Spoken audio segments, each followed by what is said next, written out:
This is your math gal, Julie Harland. Please visit my website at yourmathgal.com, where all of my videos are organized by topic. This is part of a series of videos where we're going to be solving more complicated trigonometric equations where we might need to use these methods: factoring, the quadratic formula, or other methods for solving quadratics. We might have to use trig identities. We might have to square both sides. We also might be dealing with multiple angles. Keep in mind that anytime you square both sides of an equation, it's essential that you check solutions for extraneous roots. All right, we're going to solve this trig equation for values of alpha in 0 to 360 degrees. Okay, you could try putting this into sines and cosines. That's one strategy. You never know what's going to work, you know. So this would be cosine over sine.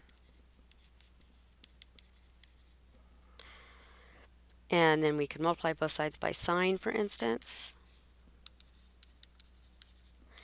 That gives you 1 minus radical 3 sine alpha equals cosine alpha.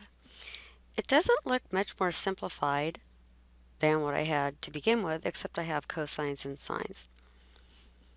So you could fool around with this a little bit more if you want and see where it goes. For instance, how about if I put the square root of sine alpha on one side of the equation? So let's keep that here and subtract 1 from both sides. So I have negative square root of 3 sine alpha equals, now this would give me cosine alpha minus 1. And I'm going to square both sides because I know that maybe if I could get a sine squared and a cosine squared, then I could maybe replace one with the other. So this is just one strategy that may or may not work. I'm just doing it on the fly here. So let's see. On the left hand side, I'm squaring the negative square roots of 3. So that's just going to be 3. And I have sine squared alpha. On the right hand side, I've got a binomial. So that's cosine of alpha minus 1 times cosine of alpha minus 1. So that's cosine squared alpha minus 2 cosine of alpha plus 1. Don't forget your middle term. Well, now, I've got a cosine squared, I have a cosine, but I also have a sine squared. So I can replace that sine squared with 1 minus cosine squared alpha. This is a strategy to get at least everything in terms of cosines. And distributing, I get 3 minus 3 cosine squared alpha equals cosine squared alpha minus 2 cosine of alpha plus 1. Okay.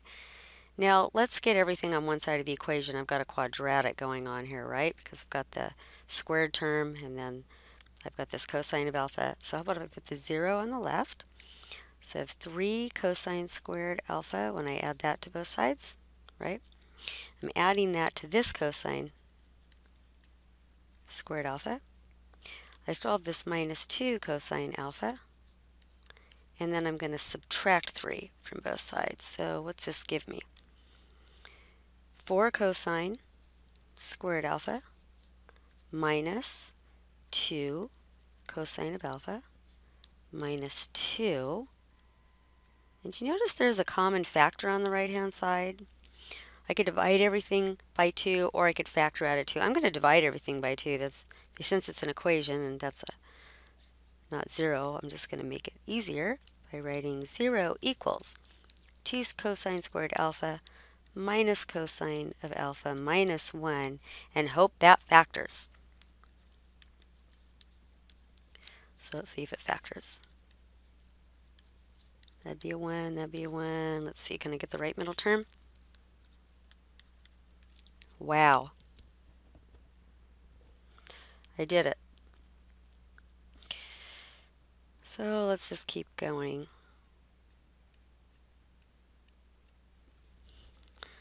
That means either of these factors could be 0. So either 2 cosine of alpha plus 1 equals 0, or cosine alpha minus 1 equals 0.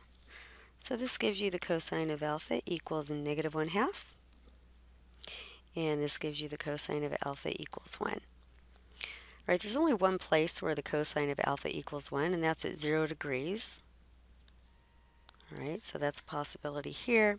Two places where the cosine's negative. Let's see. Those two places. And so that's 90 plus 30. That's 120 degrees. And this would be 240 degrees. So I came up with 3 possibilities here. But this is tricky. I squared both sides of the equation. You can get extraneous roots. So I'm going to have to try each of those in the original equation to see if they really are solutions or not. All right, let's check the first solution we think it might be a solution, 0 degrees. So I'm going to put in 0 degrees, cosecant of 0 degrees. Now I think of that as 1 over the sine of 0 degrees. And you know what? That's undefined. So 0 is not a solution.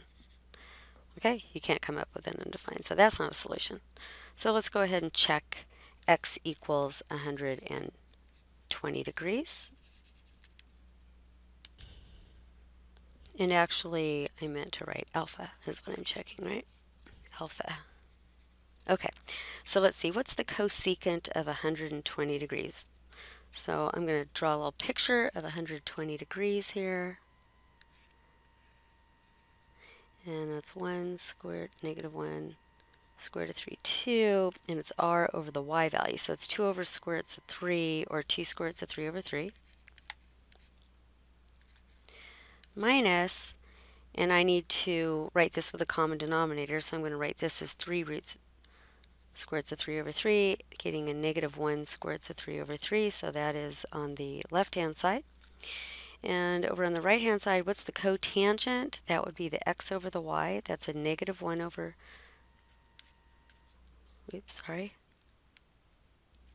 negative 1 over square roots of 3, which is negative root 3 over 3. And so this is a solution. Okay, this checks. All right, so 120 degrees checks. All right, so we know this is going to be a solution. That's great. Oh, we also have to check 240 degrees. So let's do that.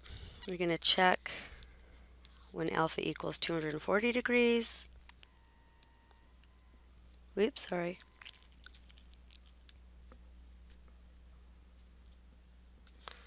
All right, so we're going to plug that into cosecant of alpha minus square root of 3 equals cotangent of alpha, and plug that in.